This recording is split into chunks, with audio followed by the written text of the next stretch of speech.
김민수 랩문리서치 대표님, 이경민 대신증권 투자전략팀장님 나와주셨습니다. 안녕하세요. 안녕하십니까. 헤어스타일이 바뀌셨습니다. 네. 네. 어떻게 하다 보니까 네. 아, 이렇게 주무셨죠? 네 맞습니다. 올백을 안 하셨네요. 네 오늘은 네. 좀 편하게 네, 나왔습니다. 그렇구나. 네. 어디서 시작할까요? 오늘이 그래도 저희의 마지막 방송이래요. 올해로 그냥 내일이 방송이 없어서 네. 두 분 올해 그래도 소회 정도는 저희가 들을 필요가 있지 않나 싶은데 팀장님 먼저 말씀해 주시면 안 될까요? 역대급으로 피곤했다. 피곤했다. 너무나도 많은 가정들이나 예상들이나 전망치 기본 자체가 너무 많이 변했다라고 생각하거든요. 단적인 예로 작년 2021년 12월 달에 연준의 스탠스와 2022년 12월 달에 연준의 스탠스가 너무나 다르죠.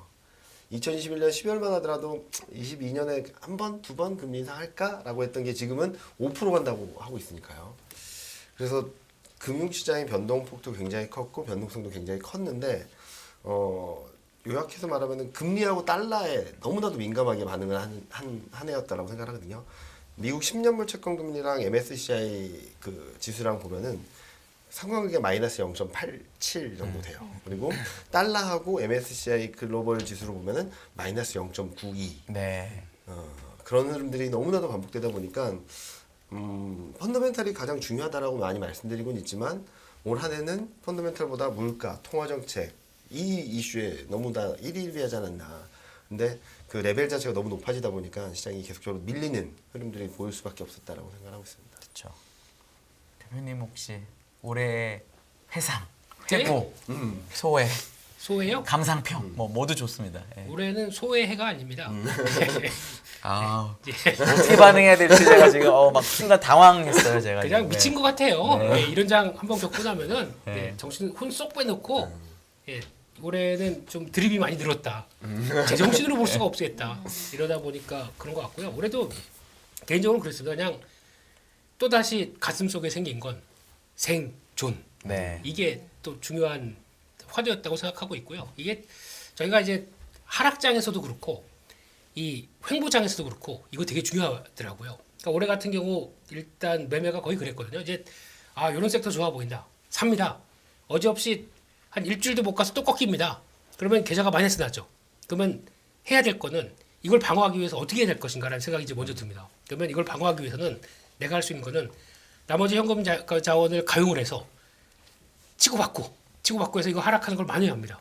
그러다가 이게 돌아가서 다시 어차피 이제 하락분을 만회하다 보니까 이게 다시 플러스권으로 가기 시작하거나 나오게 되면 이걸 정리해서 이제 짧은 수익이라도 이제 챙겨놓고 그 다음에 또 보면 또 섹터가 또 바뀌지 않습니까?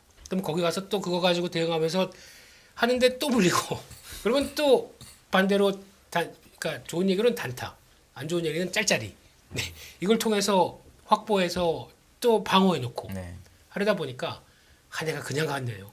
그러니까 이게 아까 팀장님 표현대로 솔직히 이럴 때는 계좌는 안 깨졌지만 에너지는 진짜 한 4배, 5배 들어갑니다. 그러면서 또 이제 약간 이동도 좀 있고 막 왔다 갔다 하다 보니까 걸어가면서도 이걸 해야 되는 이런 심정들 이게 다 반영된 한 해였다고 생각하다 보니까 그러니까 솔직히 이러면은 뭐에 무리가 와요. 저희가 뭐 20대도 아니지 않습니까? 이제 30대 분들 다 계신데 죄송하지만 네. 시청자를 우롱하지 마십시오. 네. 네, 예, 제가 잘못 알았군요. 네. 죄송합니다. 예. 네.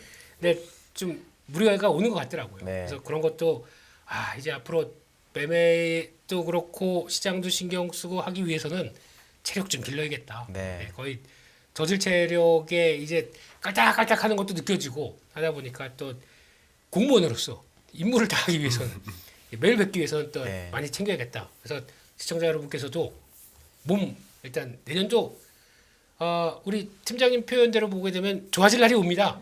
좋아질 날이 올 텐데 그때까지 내 멘탈이나 내 또 계좌나 아니면 또 현금 관리나 이런 거 쫙 하셔야 그 다음에 그걸 누릴 수 있지 않나 생각하기 때문에 한번 해보시죠. 뭐 올해 그렇게 고생했는데 한 2년 3년 죽이겠습니까? 네, 지금 그냥 거의 1년 반을 우리나라 시장은 죽었잖아요. 정확히는 거의 만 2년이에요. 사실 삼성전자 고점으로 오면 2년이에요. 2년. 삼성전자 국전이 작년 1월 그러니까요. 2021년 21년 1월이기 1월을 때문에 시작했는데 2년이에요. 네, 그때 아직도 기억납니다. 막 삼성전자 이거 아니면은 이거 지금 안 사면 큰일 난다고. 예. 그때 뭐 아마 증권회사 막 줄 서서 대기표 네. 번호표 뽑고 했던 그 시절이지 않습니까 거기가. 그러니까 그리고 LG 엔솔 IPO로 피날레를 딱 하고. 네. 그게 또 올해 1월. 올해인가요? 예, 올해 1월이었죠. 아, 너무 네. 까마득하네. 되게 옛날 1년 같지가 않았죠. 그 사이에 저희가 늙은 겁니다. 그만큼. 네. 네. 그리고 이제 내년 그러니까 다음 달 항상 1월마다 보면 큰 사건이 있네요. 네. 이번 1월은 또 무슨 사건? 아, 뭐가 있습니까? 네? 뭐가 있어요? 우리 이번 1월에? 없는 게 더 불안해요. 예. 뭘 대처를 할 수 없다 보니까 뭔가 이상한 기운은 감지가 되는데 또 뭐가 들어오나 싶어가지고 또 머리가 지끈지끈 아파오는 이런 현상들. 이게 또 다음 며칠 뒤를 바라보는 2023년의 생각입니다. 네. 알겠습니다. 이영민 팀장님 오늘 자료 가지고 와주셨는데요. 네. 22년도에 우리가 회고를 한다면 뭐가 제일 중요했다 이렇게 좀 정리해 주실 수 있으실까요? 중요했던 거는 저는 요즘 이 그림을 계속적으로 그러니까 올해 내내 갖고 다녔던 그림인 것 같아요. 네. 많이 이렇게 좀 레벨이 올라갔다 싶으면은 좀 안 좋아지는 쪽으로 좀 레벨이 떨어졌다라면은 좀 좋아지는 쪽으로. 그러니까 올 한 해 내내 물가 통화 정책 그 경기 이 사이에서 왔다 갔다 했는데 7월 뭐 이제 9월 달 바닥 찍고 이제 10월 11월 달에 반등을 할 때를 보면은 물가는 꺾였다. 통화 정책 완화적으로 갈 거야. 경기는 나쁜 것 같은데 침체는 아닐 것 같아. 뭐 이 정도로 하면서 막 계속 올라갔죠. 근데 저도 이 그림을 보여드리면서 2130에서는 2300선대 가니까 너무 걱정하지 마시라라고 했는데 2380까지를 맥스로 봤지만 2500을 갔잖아요. 제가 간과했던 거는 금리 인하 가능성을 50bp 이상으로 열어볼 줄은 정말 몰랐어요. 시장이. 지금 보면은 70bp까지 전망치가 들어와 있었거든요. 네. 그래서 좀 오버슈팅이 나왔었고, 근데 11월 CPI를 지나면서 이거는 배드 이즈 굿이라는 국면이 정점을 찍는 거 아닌가? 왜냐면 CPI 서프라이즈가 나왔는데 장중에 3% 갔다 1%로 딱 줄이고, 그리고 12월 FMC 지난 뒤에는 이제는 완전히 바뀐 것 같다. 뭐가 바뀌었냐면 경기 변수가 너무 중심에 서 있다 보니까 물가가 많이 떨어져도 경기 불안, 통화 정책이 완화적으로 간다고 해도 좀 경기 불안, 또 물가가 천천히 떨어져도 통화 정책을 더 많이 하는 거 아니야? 금리 인하를 좀 적게 하는 거 아니야? 라는 걱정을 하면서 지금은 배드 이즈 배드, 굿 이즈 배드 국면으로 가고 있다라고 생각하거든요. 단적인 예로 산업 생산하고 소매 판매 쇼크 나오니까 폭락을 했지 않습니까? 그리고 며칠 전에 3분기 GDP 성장률이 속보치보다 잘 나왔다고 해서 또 폭락을 했습니다. 그러니까 경제 지표가 나쁘면은 요 그림을 한번 보여드리면 될 것 같은데 지금 요 파란색이 12월 16일 FMC 직후 컨센서스거든요. 연준은 5.1까지 간다라 그랬는데 시장은 아니야 4.8까지 갈 거야 라고 하고선 2024년 1월 컨센이 4.15까지 떨어뜨려 놨습니다. 연준이 24년 말에 제시한 게 4.1인데 시장은 24년 1월에 이미 4.1까지 갈 거야 라는 전망을 했죠. 그래서 제가 생각하는 것은 금리 인하 기대는 거의 정점 맥스까지 와 있고, 그렇기 때문에 경기 변수에 굉장히 예민할 수밖에 없고, 경제지표가 잘 나온다고 하더라도 너무나도 이쪽으로 치우친 금리 인하에 대한 기대가 좀 후퇴할 수밖에 없기 때문에 당분간은 좀 많이 불안정하지 않을까라는 생각을 많이 하고 있고, 그래서 좀 연준이 말한 현실과 시장이 기대하는 기대감이 괴리가 너무 크기 때문에 요거를 좀 좁혀야 되는 시간이 진행 중이다라고 생각을 하고 있죠. 올해 사실 물가, 금리 이 얘기를 사실 1년 내내 했죠. 했고 맞아요. FOMC가 한국 시간으로는 새벽에 네, 열리는데도 불구하고 새벽에 한국인들이 실시간으로 엄청 깜짝 많이 놀랐어요. 참여하셔서 네, 맞습니다. 한국어로 댓글도 서로 네. 주고받고 하실 정도로 네. 미 연준의 전문가들이 되시는 해였어요, 네, 올해. 그리고 저 말은 말 그대로 믿지도 않아요, 이제. 네, 이제 믿지 않죠. 행간의 네, 의미를 한국인들이 더 또 찾아내죠. 깊이 네. 해석하고 있는 네. 상황이 왔는데 사실 좀 힘들었잖아요. 피곤하잖아요. 잠도 못 자고 새벽에 이게 뭐 하는 짓인가 이랬는데 23년에 또 그래야 되나요? 저는 어떻게 보시나요? 23년은 22년보다는 좀 덜 할 거다. 오히려 12월 FMC를 기점으로 그 중심 변수가 이제 경기가 돼가고 있다라고 생각하거든요. 그러니까 금리 인하에 대한 기대감을 더 증폭시키기 어려운 상황에서는 이제 경기 변수를 좀 반영을 해야 되는데, 자 그럼 경기가 지금보다 좋아질까를 생각하면 좀 쉽지 않다라고 말씀을 드릴 수 있을 것 같고, 실적도 지금보다 더 좋아질까라고 하면 좀 어렵다라고 봐야 되겠죠. 특히 제가 지금 최근 들어서 정말 좀 불안정하다라고 말씀드리는 이유 중에 하나는 12개월 선행 EPS가 지금 210까지 떨어졌어요. 210. PL 10배가 2100입니다. 네. 네. 전주 좀 깨고 내려가야 돼요. 근데 지난번 2130이 8.8배였거든요. 근데 실적이 너무 많이 떨어져서 지금 210까지 더 비싸졌어요. 또. 네, 더 비싸졌어요. 네. 같은 레벨이 아닌데도 비쌉니다. 그래서 어디까지 떨어져야 될까 좀 고민스러운 상황이고 그런 것들을 거치는 시간들을 또 좀 불안정한 흐름들은 좀 더 이어질 수밖에 없지만 거꾸로 말씀드리면 정말 오랜만에 경기 실적을 반영하기 시작했다라는 거거든요. 그럼 보통 마지막 국면입니다. 조정의 마지막 국면이라서 이 국면만 잘 지나면은 조금 더 편안한 장세가 반전이 나올 수 있지 않을까라는 생각을 하고 있어서 저희는 23년에는 1분기는 굉장히 조심하자라는 말씀을 드리고 있는데 굉장히 조심해야 되는 한편 매수 기회가 올 것 같다라는 말씀을 많이 드리고 있죠. 지금이 2236인가 그렇잖아요. 오늘이. 네. 저번에 나오셨을 때가 2400이 훨씬 넘은 상태였으니까 네, 그렇죠. 지금까지로는 우리 팀장님 말씀대로만 하셨으면 돈을 무조건 버셨을 거예요. 안 근데 깨졌죠? 아니죠. 팔았어요. 인버스를 살 수도 있으니까 만약에 아주 그렇다면. 적극적이시네요. 적극적이라면. 네. 근데 이제 1분기에 기회가 올 수 있다라고 얘기를 하셨는데 네. 이제 저희 시청자님들을 위해서 기회 시간하고 영역을 좀 정해 주시고 아니, 언제 사야 되는 거냐에 선생님. 대해서 좀 아니 그래도 의견이 왜냐면 지금까지 너무 잘 맞춰주셨으니까 이제 근데 저희 하단은 2050이에요. 2050. 아직 그거 안 바꾸 안 안 바꾸셨어요? 바꿨습니다. 아 안 2050 안 바꾸 그래서 네. 여쭤봐 안 바. 왜냐면 EPS가 많이 떨어졌으면 혹시 네. 바꾸셨나 싶어. 아 2050이 2050은 여전히. 근데 배수는 더 높을 거 더 아니에요. 높아져서 네. 좀 고민스럽죠. 그래서 2050이 몇인가요? 몇 배인가요? 저희가 PL 배수? 9.7배로 반영을 했고 12개월 선행 EPS를 211로 가정을 하고 9.7배를 반영을 해줬어요. 네. 근데 지금 이 211보다 더 떨어지고 있죠. 그래서 저희가 원래 말씀드렸던 거는 저희가 생각하는 바텀 라인은 2050이라고 생각을 하는데 그때도 뭐 말씀드렸던 것처럼 언더슈팅이 나올 수 있다. 근데 기준 그대로 8.8배요? 그 적용하면 그 정도는 아닐 것 같은데 더 내려가는 거잖아요. 네, 네. 왜냐면은 지금 상황이랑 2019년 상황이랑 되게 비슷해요. 네. 2019년도 한 번, 두 번, 세 번 바닥을 찍고 이제 반전이 나왔거든요.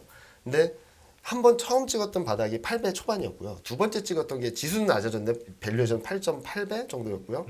그러다 반등하니까 11배, 12배 가까이 올라갔다가 10배 초반에서 바닥 잡고 근데 지수 레벨이 2,000을 깨버리고 거기서 진바닥이 나왔거든요. 네. 그래서 뭐 그렇게 말씀드리면 많은 분들이 그럼 10배에서 바닥 잡겠네라고 하실 수 있는데 2019년이랑 지금 다른 거는 지금 금리 인상 사이클이 아직까지 남아있기 때문에 10배 밑으로 좀 열어놓자라는 말씀을 드리고 이익점환이 너무 많이 떨어져서 저희는 언더슈팅 가능성은 열어놔야 된다라는 말씀을 드리는데 근데 그래서 제가 요즘 개인 투자자분들이나 세미나 다니면서 말씀드린 건 2100선대 가면 일단 보초병 10% 정도 사고 또 2000이 깨졌다 싶으면 20% 사고 그 밑으로 더 내려간다면 30% 40% 해서 비중을 계속적으로 점점 늘려가는 전략을 가져가시는 게 맞지 않을까라는 생각을 하는데 그러면은 언더슈팅이 어디까지 가냐 진짜 모르겠어요. 그건 모르죠. 네, 그건 모르겠어요. 당연히 모르죠. 근데 그렇죠. 네. 짧을 것 같아요.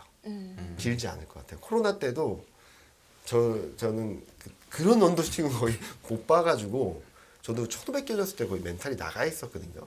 하루 종일 밖에 나가 있고 담배 피고 있고 근데 이게 쫙 떨어졌다가 단숨에 1700이라고 하면서 2800, 3000을 갔다 온 그림이라서 아 이런 굉장히 센 언더슈팅도 있겠구나라는 생각을 했는데 이번에도 이런 언더슈팅이 나오면은 이번에는 좀 놓치지 말고 좀 잡으셨으면 좋겠다라는 말씀을 드리고 싶죠. 네. 그때 언더슈팅이 하루에 100포인트 나왔거든요. 저도 맞습니다. 기억나는 게 네. 그날 1457을 나왔습니다. 찍는데 네. 아 저도 좀 이상하더라고요. 근데 그리고 그 다음 날 똑같이 100포인트 올랐다가 네. 다시 한번 빠지고 빠졌다가 이제 가는데 쫙 치고 올라가. 그러니까 그 정도의 규모, 100포인트면 그 당시 100포인트면 6%가 넘잖아요. 네. 지금으로 치면 6%면 150포인트 정도 네. 빠져야 되는 거잖아요. 그러니까 그런 정도의 충격이 나오면 사실 좋아요. 그럼 너무 편하니까. 네. 그게 아니라 25에서 6일 빠지는 거는 같은 정말. 언더슈팅인가요? 그럼 어떻게 보세요? 그렇게 되면. 다 말라 죽는 거죠. 그러니까 지금까지 작년부터 그런 일이 있었으니까 네. 다들 기대하는 게 팀장님이 말씀하시는 이거를 다 기대하고 있거든요. 누구 하나 작살나고 이걸 기대하는데 그런 기회를 안 주고 이래버리니까 다들 이렇게 된 건데 내년에 혹시 이런 일 이거 있을 수 있을까요? 왜냐면 막판에는 네. 마지막 저점 찍을 때는 만약에 이제 세 번짜리를 찍는다라고 하게 되면 그때는 각종 변동성과 네. 또 저희가 알고 있는 서킷 브레이크 걸릴 정도의 네. 이제 뭐가 트리거를 만들지 모르겠습니다만 네. 그런 것까지 같이 맞물리면서 그렇게 나오는 경우가 많죠. 네. 그러니까 오히려 그냥 그런 각도로 빠지는 거는 솔직히 다 지금 같은 경우도 오늘 같은 경우도 뭐 한 2% 가까이 코스닥도 그러고 다 하락한다고 하더라도 종목들 살아있는 거 아직까지 있어요. 이런 것까지 그냥 싸그리 이제 무너뜨리는. 그렇죠. 씨가 말라버리는 현상들이 나오겠죠. 그러면 이제 이게 모든 게 다 패닉으로 가면서 거기에 나오는 정점들 그게 어떻게 보면은 팀장님 말씀하셨던 그 시나리오 중에 하나가 될 수도 있겠죠. 그런 일이 차라리 있는 게 개인분들은 진입 시기를 잡기 더 편할 텐데 그런 일 있을 것 같으세요? 아니면 없을 것 같으세요? 근데 저희가 저점 찍을 때 그런 급한 하락이 한번 나왔던 적이 너무 많아가지고 주로는 그랬었어요. 그렇죠. 이제 그걸 걱정하는 거죠, 솔직히. 근데 그럴 개연성이 상당히 높은데 그럴 때 이제 가장 중요한 게 그동안 내가 현금 관리 얼마나 잘했느냐. 솔직히 팀장님 말씀처럼 10%, 20%, 30% 이렇게 대응하면 좋아요. 돈이 지금 다 물려 있는 상황이다 보니까 여기서 어떻게 그러면 현금을 마련해? 그러면 지금 이 종목 지금이라도 팔을까? 이 고민밖에 안 하는 거죠. 그럼 지금 뭐 한 40% 손해 봤는데 이걸 가지고 팔아다가 다시 거기서 맞춰가지고 거의 이제 계좌가 반토막이잖아요. 이걸 가지고 다시 맞춰가지고 그러면 이 상황에서는 내가 100%를 내야 원본입니다. 그렇죠. 이것까지 생각하고 그럼 그렇게 액션을 취할 수 있겠느냐? 이게 또 나한테 대한 도전이겠죠. 근데 이거 쉽지 않습니다. 그렇게 힘드실 거고요. 그러면 또 다른 방법은 신규 자금을 끌어와야 되는데 예전과 같지 않습니다. 지금 이자율이 얼마예요? 그러면 그것까지 감안하게 되면 뭐 이게 다시 해서 올라온다고 하더라도 비용까지 예전보다 더 많이 들었는데 생각하게 되면 쉽지 않죠. 그게 지금 벌어진 현실이기 때문에 그러니까 그래서 현금 관리가 제일 중요한 것 같습니다. 그래서 지금이라도 혹시나 만약에 그러니까 보통 보면 또 삼성전자가 그렇게 보너스를 많이 줬다면서요. 네. 그럼에도 불구하고 보너스를 줬다라고 하게 되면 그런 것들 뭐 혹시나 이번이 어떻게 보면 마지막 보너스가 될 수 있으니까 일단 챙겨둬라라고 이렇게 주게 되면 받으셨어요? 저는 삼성전자 소속이 아닙니다. 아유 근데 혹시 너무 연기를 잘하셔가지고 저는 지금 진짜로 삼성전자가 보너스를 줬어요? 라고 물어볼 뉴스에 뻔했어요. 나왔어요. 뉴스에 나왔습니다. 그래요? 예, 예. 반도체 총괄을 좀 준다고. 돈을 벌긴 했으니까 올해. 그렇죠. 네. 근데 많이 주나요? 거의 뭐 꽤 준다고 하던데. 그, 네. 뭐 연봉에 1000% 뭐 이렇게 나오지 않나요 거기는? 연봉에 좀 연봉 아니죠. 네. 월급에 굉장히 이익하고 싶습니다. 예. 그럼 워렌 버핏인데요. 네. 근데 이렇게 되는 거를 잘 활용하시는 게 좋지 않나. 그러니까 네. 아마 모르겠습니다. 괜히 우리 회사는 왜 이렇게 생각하실지 모르겠는데 이제 그런 거라도 아니면 뭐 또 한번 베팅을 해볼 수 있는 자리를 한번 찾아보시는 게 그러니까 다 패닉에 쌓여 있을 때가 이제 액션을 취해야 될 텐데 그리고 또 그때도 이게 패닉인지 아닌지 그냥 이러고 보다가 넘어가는 경우가 되게 많거든요. 근데 그럴 때 액션을 또 할 수 있는 연합 뉴스경제 TV에서는 그만하겠습니다. 네. 왜냐면 제가 그 얘기를 왜 여쭤봤냐면 올해랑 작년에 그런 패닉일 것 같은 느낌을 준 적은 사실 별로는 네, 없어요. 맞습니다. 주식이 빠지긴 하는데 코로나 때처럼 정말 등골이 뭐 서늘하다든지 뭐 이런 거 예를 들어 리만 때처럼 920포인트 갔을 때 밥 먹으면서 500 갈 것 같다라든지 뭐 전종목 이런 느낌이 사실 잘 없었기 때문에 언제 사야 될지를 너무 모르는 건데 만약에 팀장님이 얘기하신 것처럼 내년에 그런 언더슈팅이 있다면 훨씬 더 편하신 건데 저는 걱정이 언더슈팅 없이 150포인트가 아니라 25, 25, 25, 25 이래갖고 다시 1800 가면은 그게 바닥일지도 모르거든요. 왜냐하면 2019년 그랬으니까. 네. 우리 그 시청자분들이 과연 그걸 바닥으로 인지할 수 있을까? 반대로는 네. 그렇게 갔다가 올라올 때가 무지 빠르게 올라옵니다. 네. 속도가 그렇게 나게 되면 그러니까요. 바닥. 근데 그러면 그거를 그러니까 만약에 이렇게 슬금슬금 빠지다가 갑자기 이제 반전이 나오거든요. 네. 모멘텀이 뭐가 나올 겁니다. 네. 그럴 때 나올 때 보면은 그동안 아주 줄줄줄 빠졌던 만약에 한 3개월 동안 빠졌던 거를 그거를 아예 반대로 서킷 브레이커 위쪽으로 나버리는 거예요. 네. 이런 식으로 나올 수도 있습니다. 그동안 그러니까 반대 그러니까 기다린 거죠. 다들 어떤 메이저 같은 그래서 경우. 왜냐면 그러니까 아까 저는 그 팀장한테 그 왜 여쭤봤냐. 예를 들어 2100 그 기준이 있으면 네. 급락이 아니더라도 2100에 10% 사고 뭐 이렇게 네. 해놓은 게 있으면 천천히 빠져도 살 수 있는데 네. 그런 게 없이 그냥 나는 예를 들어 하루에 막 사람들이 패닉 올 때 사야지라고 마음 먹으면 못 사다가 하루 빵 뜨면 그거 절대 못 따라 사거든요. 웬만한 사람들은. 그렇죠. 예. 그런 분들을 위해서는 그럼 어떻게 우리 대표님의 제안을 혹시 보세요? 그러니까 방법은 음. 어차피 주식은 변동성 싸움입니다. 네. 그렇게 됐을 때 변동성이 살아나는 게 이제 핵심이거든요. 그러니까 어떤 식으로 간에 변동성을 줄였다가 살아나는 게 그러니까 변동성이 그러니까 방향이 아니잖아요. 방향은 어차피 뭐 급하게 내려갔던 게 하나의 방향과 변동성이 나올 수도 있고 올라갈 때 급하게 올라가는 게 또 방향성일 수도 있고. 근데 보통 보면 줄줄줄 하락했다가 급하게 올라오게 되면 한 번 또 접습니다. 그런 때 접었다가 이제 재차 돌릴 때 네. 이런 때가 개인들이 할 수 있는 가장 좋은 때가 아닐까요? 오히려 흘렀다 했다 요 뒤에 거에서 한번 찾아보자라는 말씀이시죠. 차라리 예 그게 더 낫지 않나 싶고 또 그때 되면은 알아서 저희가 가장 보는 지표 중에서 외국인들이 관여합니다. 네. 그러니까 지금 같은 이렇게 관여 안 해요. 무슨 뭐 지난번에 한 3개월 걸쳐서 7조 샀다. 네. 이거는 이거 아니고요. 하루에 1조 살 겁니다. 뭐 1조도 아니고 지금 아니면 안 돼라고 하는 식으로 베팅 무지하게 들어올 겁니다. 그럼 그때는 엄청난 수급 변화가 나올 거거든요. 그러니까 그런 것도 체크하고 그리고 또 중요한 거는 이제 저희가 보통 조금 있다가도 우리 팀장님께서 얘기하실 겁니다. 이제 팀장님 스토리 다 합니다. 네. 반도체 얘기하실 겁니다. 네. 반도체에서 큰 변화가 한번 나오겠죠. 그런 식으로. 근데 그게 그걸 잡기 시작해야 이제 한국 증시가 움직일 거 아닙니까? 네. 근데 물론 이제 저희가 LG 에너지 솔루션도 따로 있습니다. 있지만은 아직까지도 LG 에너지 솔루션을 움직였던 것보다 반도체를 움직이면서 시장 드라이브를 거는 게 훨씬 크거든요. 네. 그렇게 나올 거로 보고 액션 준비를 해야 되겠죠. 대표님도 뭐 대표님 워낙 이 시황 그러니까 워낙 이 데일리 대응을 너무 잘하시니까 잘 안 보시겠지만 네. 조금 이제 올해 마지막 날이니까 연간으로 봤을 때 팀장님 말씀하신 것처럼 1분기에 살 수 있는 기회가 온다라는 거에는 동의 혹시 하시나요? 그러니까 제가 팀장님하고 다른 방송도 좀 했었거든요. 아, 네. 그때 깜짝 놀랐습니다. 제가 생각한 거랑 비슷한 얘기를 많이 하셔가지고 아. 네, 그래서 뭐 차마 얘기를 안 했지만 대신증권 입사할까? 네. 그 되게 아이디어 되게 많이 주시긴 하셨더라고요. 근데 그런 게 근데 제 생각에는 뭐 이렇게 차곡차곡 안 빠질 것 같아요. 빠지면 급하게 빠질 것 같아요. 왜냐하면 벌써 지금 신호가 저희가 보통 보는 기술적 지표 쪽에서 뭐가 급하게 시작하거든요. 네. 이게 지금 나오는 게 보통 같은 경우는 이제 배당락이 됐었을 때 네. 배당락 되고 이렇게 빠지는 경우가 솔직히 그렇게 크게 없습니다. 네. 만약에 심하진 않죠. 네, 한 이틀 뒤 오늘 같은 날이라도 만약에 좀 심하다 그러면 돌려줍니다. 보통 그래서 1월 효과랑 약간 연결되게 만들어주는데 지금은 왜 이런지 아세요?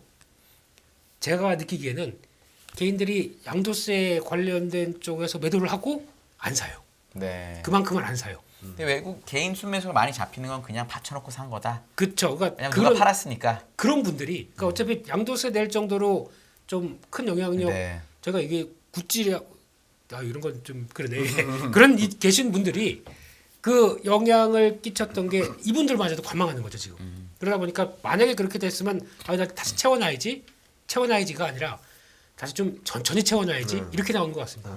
이게 이것도 약간 스마트한 쪽 아닌가요? 그러다 보니까 거기서 지금 한 이틀 동안 나온 거는 정리해야 돼요. 거기다가 지금 외국인들이 오늘 선물 매도를 급하게 밀었지 않습니까? 밀었던 얘기는 베이시스가 갑자기 확 꺾여버리기 시작해요. 그러면 그동안에 갖고 있던 프로그램 매도의 베이시스는 매도니까 훨씬 좋아지겠죠. 막 챙기는 거예요 지금. 이러다 보니까 그냥 호가 불문하고 두루룩 밀리는 현상들이 오늘 아침에는 그렇게 많이 안 빠졌거든요. 네. 꺾이면서 이게 나오기 시작하는 게 외국인들이 선물 매도하면서 꺾이기 시작한 겁니다. 그게 지금 안 받는다는 얘기죠 지금. 그냥 지금 지수가 그래도 전저점에서 100포인트고 종가 기준으로는 이제 60, 70포인트밖에 안 돼요. 네. 지금 네. 지수가. 근데 지금까지 빠진 게 급한 게 아니라 앞으로도 급한 게 빠졌다고 얘기하시면 남았다고 하시면은 되게 좀 무서운데 급하다는 건 일단 제 경험상은 한 100포인트쯤 빠지는 세 자릿수는 빠지고 그리고 진짜로 뭐랄까 뭐 이래야 되는데 그런 게 남아 있는 거다라고 보시는 거네요. 그러면 지금 기술적인 상황에서는 그게 좀 더 가깝다고 봐야 될 것 같아요. 그때 사는 게 맞겠다 이런 얘기시죠. 그렇죠. 이제 그런 때가 이제 하나 그러니까 하나 그나마 좀 다행인지 걱정인지 모르겠지만 또 하나 이제 보통 그럴 때 맞물리게 되면 왜 신용까지 맞물리면서 막 이런 현상들이 나오는데 의외로 지금 신용이 빠지는데요. 근데 많이 빠지는 않았던. 많이는 안 빠집니다. 예. 근데 보통 이런 장에서 보게 되면 지금까지 경험은 그랬거든요. 이걸 같이 뭔가 나 할 건 없는데 주가가 싸 보이는 겁니다. 그러면 사요. 근데 그 돈이 없으니까 신용으로 사죠. 근데 이것도 안 들어와요 지금. 네. 그만큼 이걸 이제 많이 몇 번 당하다 보니까 이제 좀 체득하는 것도 좀 있지 않나 싶어가지고 이것도 좀 특이한 경우 같고, 그러니까 올해 특이한 거 많이 봤습니다. 네. 네. 이게 개인적으로는 좀 그 1월 말씀하시니까 1월에는 제가 이제 기업 분석 담당할 때는 4분기 실적 발표 연중에 가장 중요한 네. 내년 가이던스가 많이 네, 나올 맞아요. 때잖아요. 네. 그때가 이제 팀장님도 그런 생각을 하셔서 더 말씀하신 게 아닐까 싶은데 이익 전망치 조정이 한 번 더 일어나는 게 아마 그때쯤이 아닐까. 네, 저도, 그러면 그때 그렇게 시장이 보고 좀 빠지지 있어요. 않을까 네. 싶어요. 네. 그러니까 지금 아까 대표님 말씀해 주신 것 중에 하나가 수급이거든요. 네. 많은 분들이 12월 연말에는 수급 이벤트 계절성이 있다고 하잖아요. 근데 알게 모르게 들어왔어요. 대차정과 10조가 줄었고 금융투자 쪽에서 12월 한 달 동안 3조 3천억을 샀습니다. 네. 그게 어제 오늘 계속 나온 거거든요. 그런 상황에서 실적이 안 좋다, 실적 레벨이 더 떨어진다, 그리고 경제지표가 진짜로 많이 안 좋다라고 하면은 굉장히 많이 힘들어질 것 같아요. 왜냐면은 말씀해주신 것처럼 매수 주체가 없어져 버리니까 툭 던지면 이렇게 쭉 밀려버리는 흐름들이 나올 수 있다고 생각하거든요. 그래서 제가 실적을 되게 걱정을 하고 있어요. 솔직히 말씀드리면 이게 조금 잘 안 보이실 텐데 좀 확대해서 보여드리면 네. 몇몇 분들이 요 코스피 전체 영업이익률을 갖고 시장의 눈높이가 좀 많이 낮아졌다라는 말씀들을 하세요. 왜냐면은 2022년 4분기 영업이익률이 5.6, 근데 2011년 이후 평균이 6.1 떨어졌죠. 그리고 2023년 1분기 영업이익률이 7.0, 2011년 이후 평균이 7.8. 평균보다 낮아졌다. 네. 눈높이가 좀 낮아진 거 아니냐. 근데 이거를 나눠서 보면 반도체 때문이에요. 반도체가 22년 4분기 영업이익률이 8.4고요. 네. 23년 1분기 영업이익률이 6.5입니다. 네. 거의 반토막이 나버리고 반토막이 밑으로 내려가는 거죠. 그래서 저는 솔직히 반도체는 실적이 좀 더 떨어질 것 같긴 해요. 근데 바닥을 향해 가는 것이 아닌가? 그러니까 새로운 하락 사이클이 하향 조정 사이클이라기보다는 바닥권에 근접하는 그림인 것 같고, 문제는 반도체를 뺀 나머지 업종들이죠. 반도체를 빼고 보면은 4분기 영업이익률이 5.2입니다. 엄청 내려갔네요. 네, 엄청 내려갔는데 2011년 이후 평균보다 높아요. 네. 여전히. 그리고 2023년 1분기 영업이익률이 7.0이에요. 2011년 이후 평균보다 6.2보다 높은 거죠. 그러니까 전체로 놓고 보면은 눈높이가 많이 낮아졌다라고 생각하는데 그게 반도체의 영향이고, 그렇게 보면 아직까지 반도체를 뺀 나머지 업종들에 대한 눈높이는 아직까지 많이 높지 않나라는 생각을 하는데, 거기다가 환율 레벨 떨어졌고 원자재 가격 떨어졌고 글로벌 전반적인 경기가 안 좋아지고 있고, 중국도 좋아질 거라고 기대했지만 중국은 다시금 좀 문제가 있는 것 같고, 이런 것들이 기대했던 것들이 조금 어긋나기 시작하게 된다면 저는 좀 시장 변동성이 증폭될 수 있는 시간이 1월, 2월 중이 되지 않을까라는 생각을 하고, 저희 반도체 하는 친구도, 반도체 애널리스트 분도 1월, 2월 중에 반도체 저점 나올 수 있을 것 같다. 저는 그 친구는 그때부터 좀 바이콜을 하고 싶다라고 얘기를 했었는데, 나도 동의를 하는데 좀 추이를 보자. 왜냐면 너무나도 불안정한 것들이 너무 많거든요. 실적, 경기, 수급 뭐 이런 것들이 너무 압축돼 있어서 좀 확인하고 대응하자. 너무 섣부르게 바이콜을 너무 세게 했다가는 되게 아플 수 있다라고는 얘기만 하고 있죠. 근데 사실 올해 이제 연간으로 코스피가 뭐 한 20 몇 프로 빠졌나요? 25%. 네, 25%. 원화로 네. 25%니까 네. 아마 달러는 더 크겠죠. 사실 실적도 많이 내려왔지만 주가도 네. 많이 빠진 많이 건 빠졌죠. 사실이에요. 네, 맞습니다. 정말 많이 빠졌는데, 그러면 또 그 올해 모든 종목이 또 마이너스였냐, 모든 섹터가 마이너스였냐, 그건 또 아니죠. 그건 아니에요. 네, 맞습니다. 이렇게 코스피가 25% 빠지는데도 올랐던 섹터와 종목이 있을 거예요. 맞아요. 그러면 내년에 상반기에도 그런 쪽을 더 사야 되는지, 일단 그런 아. 섹터가 어딘지 네. 그걸 따라가야 되는지, 아니면 오른 걸 팔고 너무 많이 빠진 걸 이제는 좀 사야 되는 건지 어떻게 보시나요? 이 그림을 한번 보시면 될 것 같은데요. 상승한 업종이 있긴 합니다. 보험, 유틸리티, 필수 소비재. 그리고 시장보다 괜찮았던 애들은 호텔, 레저, 비철목재, 철강, 뭐 상사자본재 이런 업종들인데, 저는 좀 왼쪽에 있는 쪽들은 조금 조심하고, 오른 거는 좀 조심하다. 오히려 네. 오른쪽에 있는 쪽들을 좀 보자라는 말씀을 드리고 있는데요. 특히 뭐 반도체라든지 그리고 인터넷이라든지 이 소프트웨어가 인터넷이죠. 그리고 뭐 건강관리에서 좀 실적이 올라올 만한 애들, 그런 쪽을 보는 게 조금 낫지 않을까라는 생각을 하고 있고요. 최근 문제가 되는 거는 IT 하드웨어, IT 가전 뭐 이런 쪽들이 2차 전지 비중이 좀 많은데 2차 전지 실적이 좀 많이 떨어지고 있어요. 네. 여기서 2차 전지는 어떤 업종에 포함이 될까요? 지금 여기서는 IT 하드웨어랑 IT IT, 하드웨어. 가전 네. 요두 개 업종이 많이 포진돼 있는데 최근 들어서 철강도 뭐 2차 전지로 뭐 평가받는 듯한 그런 경우도 경우도 있죠. 근데 많은 분들이 2차 전지 되게 많이 물어보시더라고요. 왜 이렇게 빠지냐? 좋다며. 테슬라가 10월에 45% 빠졌거든요. 네.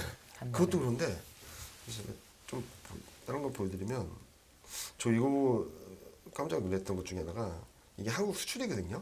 네. 2차 전지 이렇게 가고 있습니다. 그러니까- 왜 그런 거죠? 유럽이요. 네. 유럽 경기가 굉장히 불안정하다 보니까 유럽 변수로 인해서 2차 전지 업황이 되게 안 좋아지고 있었는데 최근 한국 2차 전지 업체들은 IRA 법안이라든지 미국발 모멘텀에 대한 기대감으로 좀 많이 올라왔다라고 생각하고 있어요. 그래서 되돌림 과정이 좀 있어야 되지 않을까라는 생각을 하고 이거에 맞춰서 실적 전망치도 좀 떨어지고 있거든요. 그동안은 계속적으로 올라왔다가 그래서 지금은 뭐 아직까지는 버틸 만한 이렇게 기댈 만한 구석을 찾기는 좀 어렵는데 일단 많이 실적도 많이 내려왔고 주가도 많이 내려온 반도체하고 인터넷 업종을 좀 우선순위에다가 두고 바닥을 먼저 잡는 흐름이 보여지는지 좀 확인하는 게 맞지 않을까라는 생각을 하고 반도체는 아마 1월 말 2월 초쯤에 이제 컨퍼런스를 하겠죠. 기업들마다 특히 삼성전자 하이닉스 컨퍼런스 할 텐데 거기서 어떤 얘기를 하는지 그리고 내 2023년에 대한 계획 그리고 캐펙스 컷을 진짜로 얼마나 할지 그런 것들을 좀 확인하시면은 바닥 통과 시그널들은 조금 더 빠르게 확인하지 않을까라는 생각을 하고 있습니다.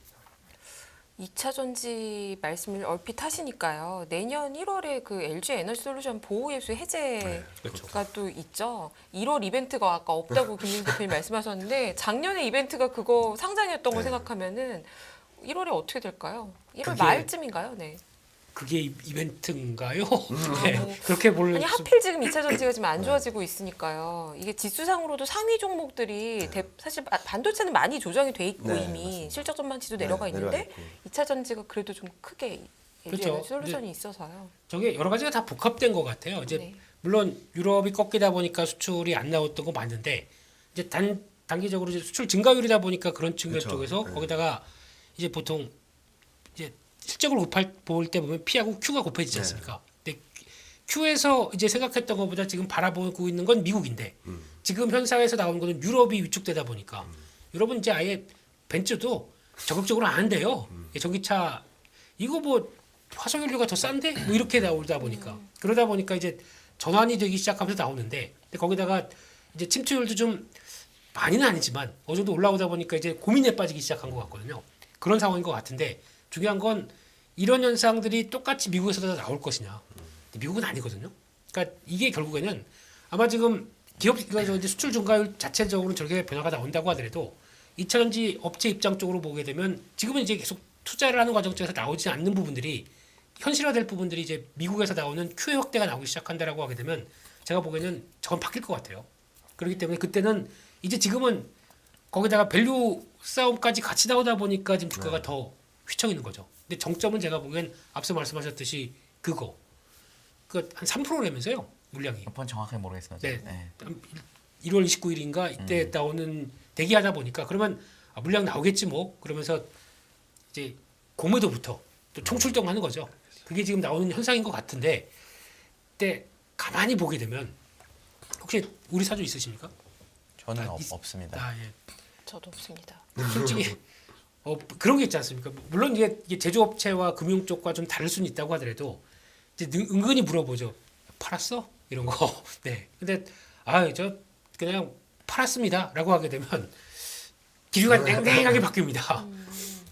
제조업체 입장 쪽에서 그냥 들은 얘기예요. 네. 또 그래도 우리 회사 애사심 뭐 이런 느낌 쪽에서 약간 그럴까봐 그런 것도 물론 이제 지금 내가 급하게 되면 팔겠죠. 팔는데 그리고 또 지금 고무했던 것보다 지금 올라 있으니까 또 팔겠죠. 근데 그런 건 있는데 그런 것도 감안하게 되면 3% 물량이 다 나올까? 이거는 또 모르겠습니다. 근데 그거는 또 지나가고 또 순차적으로 봐야 되겠죠. 진짜 물량 나오는지. 근데 그게 그렇게 일정이 있기 때문에 공매도가 들어와서 나오는 거지. 거기서부터는 일정이 이제 끝나지 않습니까? 그러면 물량이 나온다고 하더라도 거기서부터는 그걸 공매도가 받습니다. 그런 현상이 나오기 때문에 그 뒤에는 제가 보기 그렇게 큰 걱정은 아닌 것 같아요. 근데 그 과정들이 문제일 것 같고 게다가 또 지금 전통적으로 지금 2차전지 업체들이 좋을 때가 아니에요. 항상 연말쯤 가게 되면 항상 재고 조정합니다. 그 어차피 다 투자하는 회사들이기 때문에 재고 조정을 왜 할 수밖에 없냐면은 올해 이만큼 나갔고 하다 보면 이제 앞으로 계속 나가야 되기 때문에 라인 점검하고 이런 것들 나오다 보니까 재고가 좀 조정이 나올 수밖에 없어요. 그런 상황으로 보게 되면은 약간 좀 오버하는 경우도 좀 있긴 있죠. 근데 솔직히 테슬라랑 많이 얘기를 하시는데 테슬라가 죽는 것과 2차 전기차가 꺾이는 건 상관이 없어요. 솔직히 차라리 테슬라가 위축되고 다른 전기차 회사들이 경쟁 점유율이 막 올라간다. 이것도 좋은 거거든요. 그러면 다 여기저기 납품할 수 있는 어차피 미국에서 지금 전기차들은 다 누구 거습니까? 저희밖에 없어요. 한국 배터리 3사밖에 없어요. 그럼 이거 나오기 시작하게 되면 그때 그 타임 랩이 좀 있지 않습니까? 그것 때문에 지금 이런 현상도 나온다고 생각되거든요. 그래서 너무 테슬라에 올인되다 보니까 저 국내 회사들이 또 영향을 받는 측면들이 좀 있다라고 생각 들어서 내년에는 모르겠습니다. 저는 팀장님 말씀하셨던 것처럼 반도체부터 2차 전지도 거의 비슷한 궤를 그릴 것 같아요. 제가 아까 테슬라 얘기하셔가지고 네. 말씀하신 부분대로 우리나라가 테슬라랑 직접 하는 건 별로 없고 우리 오히려 다른 미국 회사들하고 많이 하는데 네. 이 테슬라가 움직이고 있는 주가의 모습이나 테슬라의 판매량이 네. 그냥 전기차 시장을 상징한다고 보면 어떨까요? 그러면은 이제 사람들이 이렇게 생각할 수도 있는 거 아닐까요? 지금은 그렇죠. 네. 지금은 뭘 볼 수 있는 게 없으니까 아직 미국의 전기차는 태동하기 전이다 보니까 지금 모든 걸 다 테슬라만 보고 있어요. 그러니까 솔직히 근데 테슬라가 그러니까 저희 입장에서 본다고 하더라도 제가 돈이 생겼어요. 전기차 보조금을 줘야지 내년부터는. 그러면 이제 그럼 나도 전기차 사야지 하는데 테슬라가 나온 지 지금 벌써 모델 자체가 모델 3가 나온 지가 지금 한 5년 넘었어요. 4년, 5년 다. 2017년에 아마 양산했을 거예요. 모델 3가. 그러니까 이거에 대해서. 근데 그러면 테슬라를 사야 되나 보았는데 요즘 최근에 나오는 이번에 한 3월달 가면은 포드에서 나오는데 삐까번쩍한 게 나오기 시작합니다. 새로 못 보던 거 이런 거 나오기 시작하고 거기다가 미국에서는 아직까지 감성이 승용 이런 개념보다 SUV라고 하기도 좀 적잖아요. 골프채 들어갑니까? 거기? 뭐 안 타봐서 모르겠습니다. 모델 XY는 안 타봤습니다. 나 아니 이거 SUV 생긴 건 못 타봤습니다. 예. 들어가나요? 제가 그걸 모르겠어요. 저도 잘 모르겠어요. 네. 안 들어갈 것 같거든요. 제가 보기에는 딱 뒤에 봐서도. 근데 그렇게 되면은 미국 사람들은 좀 큰 약간 픽업 트럭 같은 거 좋아하잖아요. 이게 내년부터 나오기 시작하거든요. 그러면은 거기서 나와서 내가 해당되는 9만 달러 연봉 해당되고 그러면 최대로 받을 수 있겠고 그렇게 나오기 시작하게 되면 이거 테슬라를 살 것이냐 다른 차를 살 것이냐 선택지가 넓어졌을 때 저는 테슬라는 위축이 정체가 되나 위축이 된다고 하더라도 이게 그러니까 혁신의 아이콘이었지 다른 쪽에서 그를 치고 움직이게 되면 왜 애플도 맨 처음에 아이폰에 대한 저희가 다 열광했지 않습니까? 그러고 나서는 그 다음은 삼성이 올라갔었어요. 그러다가 이제 결국은 다시 애플이 자리를 잡기 시작했는데 그런 현상처럼 이제 테슬라가 계속 뭔가를 보여주게 되면 그때는 모르겠지만 지금은 1차 끝나고 2, 3차에 나머지 자동차들 들어올 때가 아닌가.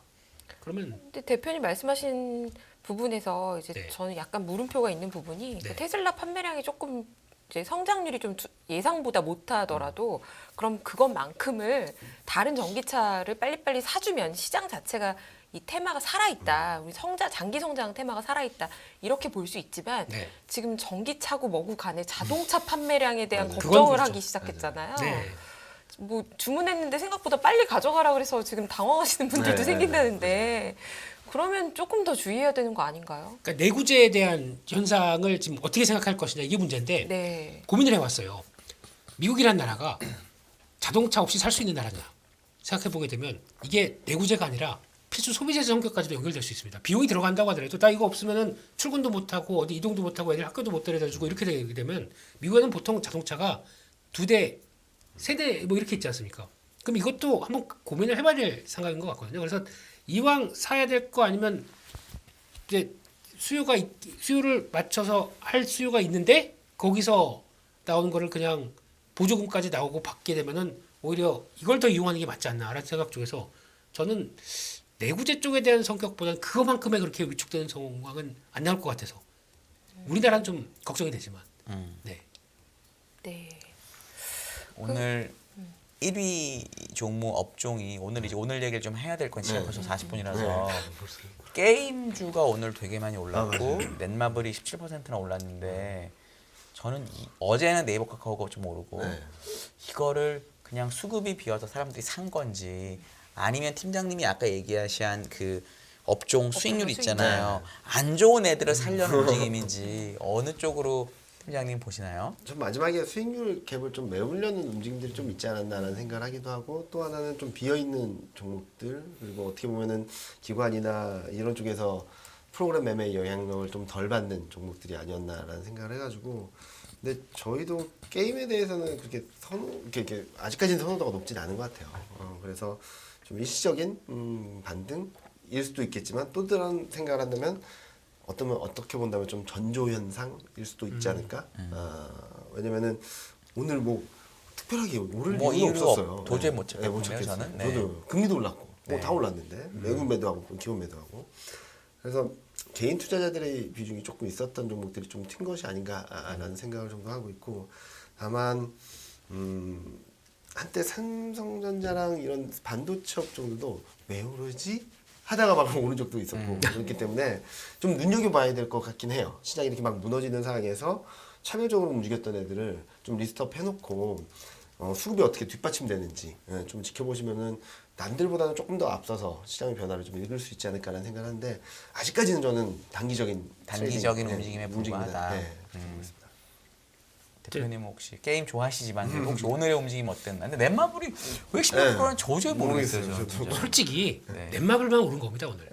나머지 나머지도 게임 그래도 플러스가 많더라고요. 제가 네이버 들어가 보니까 그래도 훨씬 더 플러스가 많은 업종이더라고요. 그래도 게임이. 장중에는 네. 다 따라가려고 하다가 네. 다 빠졌습니다. 결국에는 다 밀려서 나온 상황이고 NC 소프트 정도? 네 이런 상황들인데 근데 그걸 봐야 될 것 같아요. 이게 지금 왜 중국이 외자 판호를 열어줬을까? 이 상황에서. 그러니까 보통 외자 판호 닫다가 지금 나온 게 거의 한 3, 4년 되죠. 네. 이 상황에서 왜 지금 열어줬을까라고 생각했을 때는 제가 보기에는 중국의 게임 똑같아요. 화장품하고 똑같아요. 중국의 게임 개발 능력, 운영 능력이 상당히 많이 올라왔습니다. 그게 저는 무시 못하는 것 같아요. 파노가 열어주긴 했는데 네. 파노가 되게 확대됐다고 뉴스가 나왔거든요. 네. 근데 사실은 개수가 옛날에 나오던 거에 비하면 정말 요만큼이에요. 맞습니다. 네. 저는 이게 이렇게 하나 저는 사실 그랬었거든요. 그래도 좀 약간 대표성 있는 게임이 들어갔거든요 이번에. 네. 특히 이번에 넷마블의 JNR 같은 경우는 솔직히 넷마블에서 역점으로 해서 돈 많이 쏟아부은 겁니다. 거기 사운드부터 이게 오케스트라예요. 네, 오케스트라 사운드고 이게 그 일본의 그 유명하신 분 있잖아요. 이름을 까먹었는데 누구요? 그 애니메이션 작가 미야자키 하야오. 하야오. 예, 예. 예. 이분 거 그대로 그림 받아올 정도면은 또 저작권을 주고 많이 주죠. 제대로. 네. 그렇게 해서 받아올 정도면은 투입 많이 한 거거든요. 근데 이거 가지고 한때 그거 성공 못하다 보니까 그에 따른 비용 잡히느라고 넷마블 고생 많이 했습니다. 근데 이게 이제 파도가 들어간다라고 하게 되면 첫 근데 번째 들어간 거지 허가가 난 건 아닌 거로 알고 있는데 허가 났나요? 허가 났습니다. 허가 난 거군요. 예. 거기다가 넷마블 자회사 2개짜리도 같이 들어갔어요. 이번에 게임들이. 근데 이걸 보게 되면은 일단 들어가게 되면 이제 준비를 하겠죠. 준비를 하는데 그럼 이제 시간은 아마 내년 2분기 이때가 예상을 하는데 또 보니까 지난번에 검은 사막 모바일 들어갈 때 보면 좀 늦더라고요. 약간 준비하는 게. 그래서 가긴 가는데 일단 시간이 걸린다가 첫 번째. 두 번째는 제가 왜 한국의 게임 경쟁력이 좀 고민스럽다라고 보는 게 만약에 한국 게임에 대해서 여전히 경쟁력이 있다고 하게 되면 이번에 펄어비스에서 검은 사막 모바일 중국 가서 서비스했을 때 대박 났어요. 되게 중국인들이 하고 싶어하는 게임 1위였었거든요. 그때 들어가서 봤더니 이거 뭐 큰 별 차이가 없네라고 인식을 하기 시작하더라고요. 매출도 완전히 떨어져 버렸어요.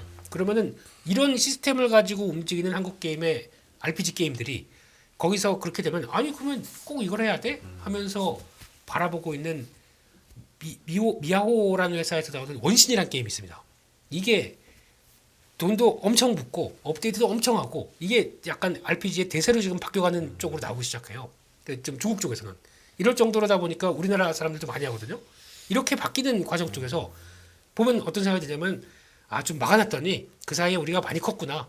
이젠 열어도 되겠어. 네. 라고 나오는 게 지금 잘못하게 되면 검은사막 모바일 전철 비슷하게 밟아갈 것 같아요. 그러다 보니까 한국 게임사들이 RPG란 쪽에 대해서 지금 약간 회의를 갖기 시작하면서 지금 바꾸고 있지 않습니까? 그게 이제 PC 콘솔 쪽으로 바꿔가는 거고 솔직히 좀 게임 오면요 그거 했다가 RPG 게임 못 해요. 왜냐면 손맛이 없어요 이게. 네, 손맛이나 이 몰입감이 좀 많이 떨어져요. 그러다 보니까 이쪽으로 가는 건 좋습니다. 성과가 나와야 되겠죠. 근데 이번에 크래프톤에서 약간 초기 대처를 좀 잘못했어요. 그 칼리스토 프로토콜을 거기서 이제 운영 능력이 좀 떨어지는 것 같아요. 그러니까 우리가 PC 콘솔 쪽으로 간다고 하더라도 그에 맞게 딱딱 맞춰서 잘 할 수 있는 쪽이 대표적으로 뭐 닌텐도라든가 플레이스테이션 이런 쪽은 되게 이런 걸 워낙 해왔기 때문에 되게 잘하는데 이쪽은 처음이지 않습니까 거의. 그러다 보니까 운영 능력이 좀 떨어진 게 좀 한계거든요.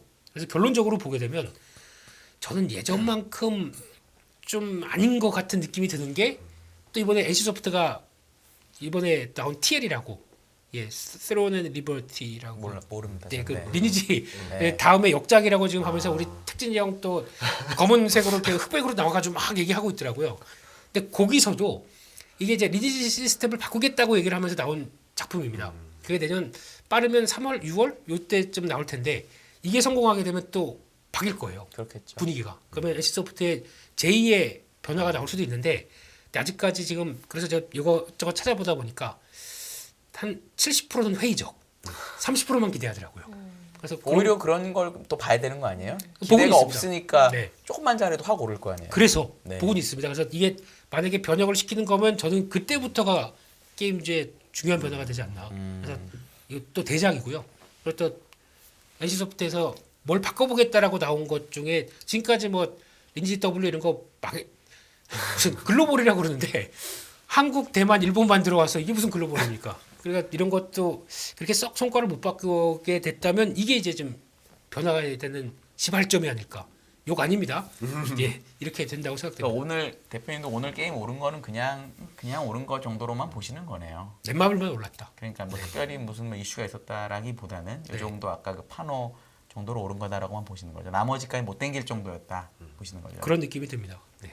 알겠습니다. 또 오늘 그 이경민 팀장님 보여주신 22년도 성과를 보니까 올해 이제 절대 수익률이 플러스인 산업이 보험, 유틸리티, 필수 소비재. 네.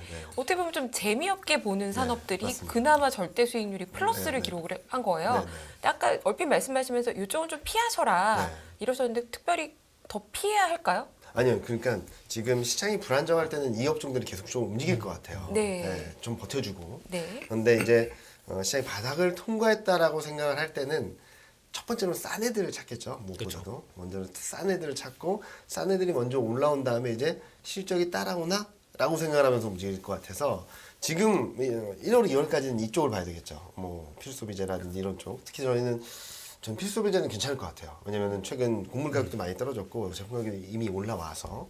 그런데 제가 아까 말씀드렸던 거는 1월, 2월을 지났을 때 뭘 먼저 봐야 될까? 23년 전체를 봤을 때는 일단은 오른쪽에 있는 많이 빠진 업종들을 먼저 리스트업 해놓고 그 중에서도 실적을 체크하면서 실적이 턴하거나 아니 실적이 올라와 주거나 왜냐면 실적이 올라오면 이제 비싸도 사거든요. 밸류에이션이 비싸도 사거든요. 그때부터는.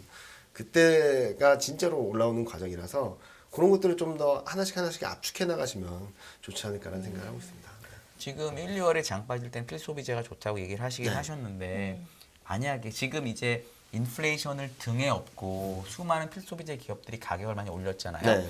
원자재 가격은 사실 그만큼 안 올랐죠. 맞습니다. 냉정하게 네, 말하면. 네. 그러면 스프레드가 지금이 사실 오히려 최대고 앞으로 스프레드가 줄어든다고 하면은 1, 2월에 장이 빠질 때도 못 버텨줄 수도 있지 않을까요? 사람들이 시장의 생각보다 되게 그런 게 빠르거든요. 제 그쵸. 경험상은. 그런데 네. 지금 곡물 가격이 지금 레벨만 유지한다 하더라도 2023년 1분기 중에는 마이너스 10%, 20%뭐 어떤 품목은 30%까지 가요. 네. 그러면 스프레드가 벌어지는 과정이 아직 이미 알고 있는 거 아니에요? 근데 시장에서 그거를 그래서 주가 이렇게 된 거 아닐까요? 그건 어떻게 보세요? 뭐 저도 뭐 그럴 가능성이 있다라고 생각하는데 아직까지 여진이 있다. 4분기 실적 시즌이고 1분기 실적 시즌이라고 본다면 아마 4분기 실적 시즌을 발표하면서 1분기에 대한 컨센서스가 조금은 높아지거나 아니면 차별적으로 움직일 수 있겠다라고 생각을 하고 있어서 그러니까 1분기니까 끝난 거라기보다는 4분기 실적 시즌, 그러니까 실적 발표하거나 컨센을 발표하는 게 좀 한 분기씩 늦다라는 것들 타임렉을 생각을 해보면은 1, 2월 정도까지는 좀 버텨주지 않을까. 차별화된 한 분기가 더 모습을 있기 때문에. 네, 한 분기가 더 있기 때문에. 그 왜 여쭤보냐면 최근에 사실 정말로 주가가 좋았던 게 아모레, 네. LG 생건, 아. 그다음에 LCC 뭐 이런 것들이 주가가 정말 그렇죠. 좋았는데 맞아요. 전 정말 신기한 게 대부분이 3월 이후에 중국이 뭔가를 풀어준다라고 얘기했었잖아요. 맞아요. 근데 이번에 1월에 풀어주기로 했잖아요. 근데 그거 결정된 게 며칠 안 돼요. 됐어요. 그렇습니다. 근데 주식은 11월부터 올랐거든요. 네. 정말 놀란 게 주식이 정말로 서행성이 있고 네. 맞습니다. 주식이 정책을 미리 얘기해 준 거구나라는 걸 제가 느꼈는데 네. 이제 실제로 뭐가 바뀌잖아요. 네. 근데 주식은 이만큼 올랐고 그렇죠. 어떻게 해야 돼요, 저희 친구님? 근데 이게 약간 음식료에서 연결되는 비슷한 얘기입니다. 네, 저희가 많이 당했습니다. 리오프닝 가지고. 네. 벌써 네. 2년 사이에 네. 3번인가 4번 된다. 된다. 이러다가 이번엔 진짜 된다. 이렇게 생각을 하는 것 같은데 변수를 만나는 게 몇 가지가 있죠. 리오프닝도 쉽게 얘기하면 자세히 보게 되면 다 소비 쪽입니다. 소비 쪽인데 소비 쪽에서 이게 소비 심리가 꺾이기 시작했을 때 이게 예전만큼 그 정도의 충분한 여행을 가고 뭐 이렇게 나올 수 있을 것이냐라는 쪽은 체크해야 될 것 같고요. 게다가 중요한 거는 또 그러면 지금 당장 그래 이제 진짜 중국까지 하게 되면 이제 다 이제 끝나라고 네. 하기에는 뭐 말 그대로 3월 달이요? 네, 3월 달에 된다고 하더라도 춘절 지나고 뭐 이렇게 지금은 이제 1월 8일부터 다 네, 풀어주겠다는 1월 거긴 해요. 네. 예, 중국에 풀어- 발표한 거는. 예. 저도 격리해야 되고 또 중요한 거는 지금 같은 때 뭐냐 보니까 이탈리아 비행기에서 보니까 중국인들 받았는데 중국인 50%가 확진자라면서요. 네. 이게 나 깜짝 놀란 거죠. 받았더니 우리나라 와서 다 퍼뜨리겠네. 이렇게 생각하게 되면 일단 방역 대책 다시 세워야 되겠죠. 그러니까 보내는 게 중요한 게 아니라 또 받는 것도 중요할 거고 거기다가 또 이제 비자 문제도 복잡하죠. 지금 현재 우리가 중국에 간다고 하더라도 비자 받아야 되지 않습니까? 이거를 또 원활하게 다 물론 뭐 예전처럼 이제 돌아가겠다고 하는 입장이다 보니까 나올 수는 있을 텐데 이런 거부터 세세한 건 아직까지는 확립된 게 별로 없는 것 같아요. 그래서 소비 심리부터 이제 아직까지 확진자 떨어지는 것까지 본다고 하게 되면 일단 너무 설레발로 움직일 때 당한 게 있기 때문에 이번에 진짜다 이런 거 보기에는 그래서 최근에 좀 정리하시라고 그랬더니 또 댓글이 와 네, 올라가는 거 맞으면 네 조정시 매수 안 된다는 거죠. 그렇더라고요 네, 보니까. 조정시 매수 안 된다. 네, 일단 네. 사고 보자. 이런 분위기가 되게 이것도 사는 것도 포모인가요? 네. 네. 그렇죠. 비슷한 거죠. 그렇죠. 네. 뭐 거죠. 그러니까 어쨌든 이거는 일단 한번은 정리해 주는 게 좋을 것 같다는 의견이시죠. 하고 다시 봐도 또 살 수 있을 기회 나오지 않을까 생각이 듭니다. 네. 네. 혹시 우리 아니, 팀장님은요? 저도 최근 시장 흐름들을 보면은 현실은 여긴데 기대감이 너무 앞서간 것들이 너무 많다라는 생각이 주식이 원래 항상 그렇지 않나요? 아니, 그렇긴 한데 네. 너무 과하지 않나라는 생각을 하는 좀 거죠. 과하다. 그러니까 미국 통화정책도 금리 인상 속도 조절 얘기를 하니까 금리 동결, 금리 인하 50bp, 70bp 인하 기대로 쫙 이렇게 해온 거죠. 여기서도 방역조치 완화를 얘기를 하니까 제로 코로나 폐기, 위드 코로나 수요 회복, 경기 회복. 근데 여기까지 온 건 맞는 것 같아요. 근데 이 간극을 좀 좁히는 시간이 그리고 가격이 좀 부담스럽다라는 말씀을 드리고 있고 실제로 데이터를 보면 이제 막 요 밑에 보시면 좋을 것 네. 같은데 이게 10대 도시 그 지하철 이동량이거든요. 이제 막 조금 올라온 정도. 티도 안 나게 올라오니까요. 네. 그러니까 아직 이동이 별로 없는. 그건 별로 없는 네. 상황이고 이것도 10대 도시 평균이라서 그렇지 몇 대 도시는 아직까지 바닥에서 머물러 있는 상황입니다. 그래서 지금 앞서 말씀드렸던 그 통화 정책도 그렇듯이 여기에 대한 것도 그리고 2차 전지에 대한 것도 좀 현실적인 부분들은 좀 아직까지는 아니다라는 시그널을 보여주고 있는데 시장 기대가 너무 앞서가 있는 상황이라서 그런 간극을 좁히는 시간이 1월, 2월 정도에는 좀 있어야 되지 않을까라는 생각을 하고 있습니다. 그럼 만약에 중국 관련주를 저런 이제 여행 항공 면세를 갖고 있던 분들이 나는 그래도 죽어도 중국 관련주를 해야 되겠다고 하면 소재로 바꾸는 건 어떨까요?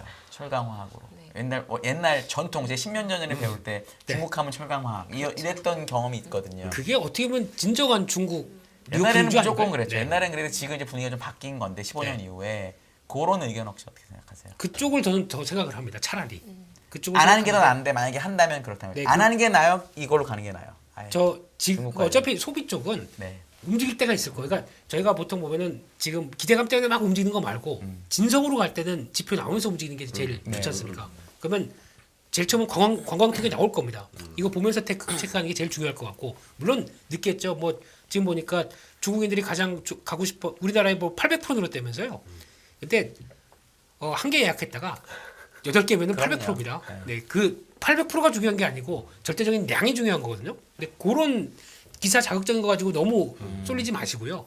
중요한 이제 사람들의 이동들이 나와서 관광 통계에서 잡히는 현상들 이것까지 보고 조금 늦게 해도 해도 된다. 네, 그래도 된다고 생각 들고 있고요. 저거는 의미가 되게 크죠. 그러니까 산업재 쪽이 움직이기 시작하는 거는 아마 그나마 이제 경기를 글로벌 경기의 후퇴 아니면 뭐 침체, 뭐 경착륙이냐 연착륙이냐 이거를 바꿀 수 있는 시그널도 된다고 생각합니다. 그렇기 때문에 그거는 차차 내년에 또 제일 중요한 게 그거죠. 차이신 제조업 지수 네. 이거 돌아가는 거나 OECD 경기 선행 지수에서는 중국이 이제 네. 변화가 나오기 시작해요. 더 안 빠집니다. 이제 약간 플랫하려고 합니다. 여기서 변화가 나온다든가 이런 시그널 보고 움직이는 게 낫지 않을까요? 네. 중국 PPI 올라가는지도 중요하고요. 네. 네. 근데 지금 이제 시간이 많지 않아서 저희가 마지막 질문을 드리려고 하는데요. 내년에 주목해야 되는 업종 2개 업종을 꼭 지금 사라가 아니더라도 네. 업종 2개씩 딱 찍어주신다면 네. 어떤 업종을 택하시겠습니까? 이경훈 팀장님 팀장님. 먼저. 저요? 네. 전 반도체하고 인터넷. 반도체와 네. 인터넷. 네. 네. 종목 지금 삼성전자, 하이닉스, 뭐, 네이버, 카카오 이렇게 되는 네, 거네요. 전 대형주 위주로 보고 있습니다. 네. 네. 똑같이 대표님. 따라하려고 하다가 아니, 얘기 안 하신 것 쪽으로 보게 되면 저는 음식료랑 OLED 음식료랑 OLED. 네. 근데 너무 OLED는 종목이 너무 약간 좀 더 너무 세분인데 네. 그냥 시간이 없어요. 시간이. 자, 이런 건 어때요? 그럼 이 OLED 대신에 네. 그냥 가전과 관련된 세트 IT 이렇게 제가 받아들여도 돼요? 아니면 무조건 OLED? 가전은 아니고요. 그러니까 세트 그럼 세트 IT. 그렇죠. 네, 그게 그거 더 괜찮다? 네. 그러니까 어차피 뭐 다칠 때만큼 다쳤고 이제 수요 위축 때문에 고생 많이 했고 그러면 새로운 플러스 알파가 나오는 게 뭐 AR, VR과 함께 또 터는 이거는 이제 중국이 못 손댈 것 같습니다. 그동안 하도 많이 지금 봉쇄를 당해서 못 쫓아올 것 같습니다. 지금 당장은 이상입니다. 네. 내년 연말에 꼭 두 분을 모시고 다시 저희가 연말이 아니고 복귀해서 계속 자주 모셔서 물론 업데이트 그렇죠. 하는 거죠. 네, 업데이트 계속 할 텐데 내년 연말에도 저희가 좀 이번에 좀 맞았다 이렇게 제발. 즐겁게 얘기할 수 있으면 참 좋겠다는 생각이 들고요. 이만 마무리해야 될 것 같은데요. 사실 이제 올해 너무 힘든 해였어서 다들 이제 마음의 상처도 좀 많으셨던 것 같고 서로 이제 나오신 분들에게 댓글도 험악해서 나오셔서 또 마음의 상처 입고 가시고 하셨는데 새해에는 좀 더 많은 덕담을 서로 할 수 있는 그런 해가 됐으면 좋겠어요. 그리고 제가 이제 즐겨 보는 책들이 이제 몇 가지가 있는데 어떤 문장이 갑자기 눈에 들어왔냐면 연말에 덕담을 미워하는 사람, 오래 싫었던 사람한테도 하면서 이 덕분에 좋은 경험했습니다. 그러면서 와 덕담 새해에는- 쏟아지겠네요. 저희한테. 네, 그래서 아마 오늘 댓글이 저희에게 덕담이 쏟아지지 않을까 이런 생각이 좀 드는데요. 네. 덕담하면서 올해를 잘 정리했으면 좋겠습니다. 이렇게 마무리 해야 될 것 같네요. 인포맥스 라이브 애청자 여러분 올해 한 해 정말 고생 많으셨고요. 새해에도 저희와 함께 알차고 좋은 방송 저희가 해드리도록 노력할 테니까요. 경제 공부 놓지 마시고 함께 하셨으면 좋겠습니다. 연말 마무리 잘 하시고요. 저희는 이만 물러가도록 하겠습니다.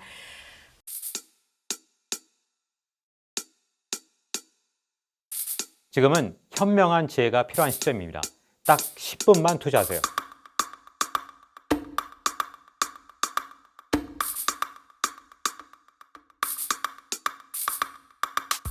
제 영혼을 갈아 넣었습니다. 다음이 뭔지 궁금하지 않으세요? 이제는 더 이상 늦출 수가 없습니다. 전례 없는 금리 인상이죠. 환율 너무 어려워요. 결론만 알려주세요. 당신은 외환 모태솔로입니다. 환율 그동안 너무 어려우셨죠? 이제는 쉽다 말할 수 있을 거예요. 오늘부터 환율과 썸 타시겠습니까?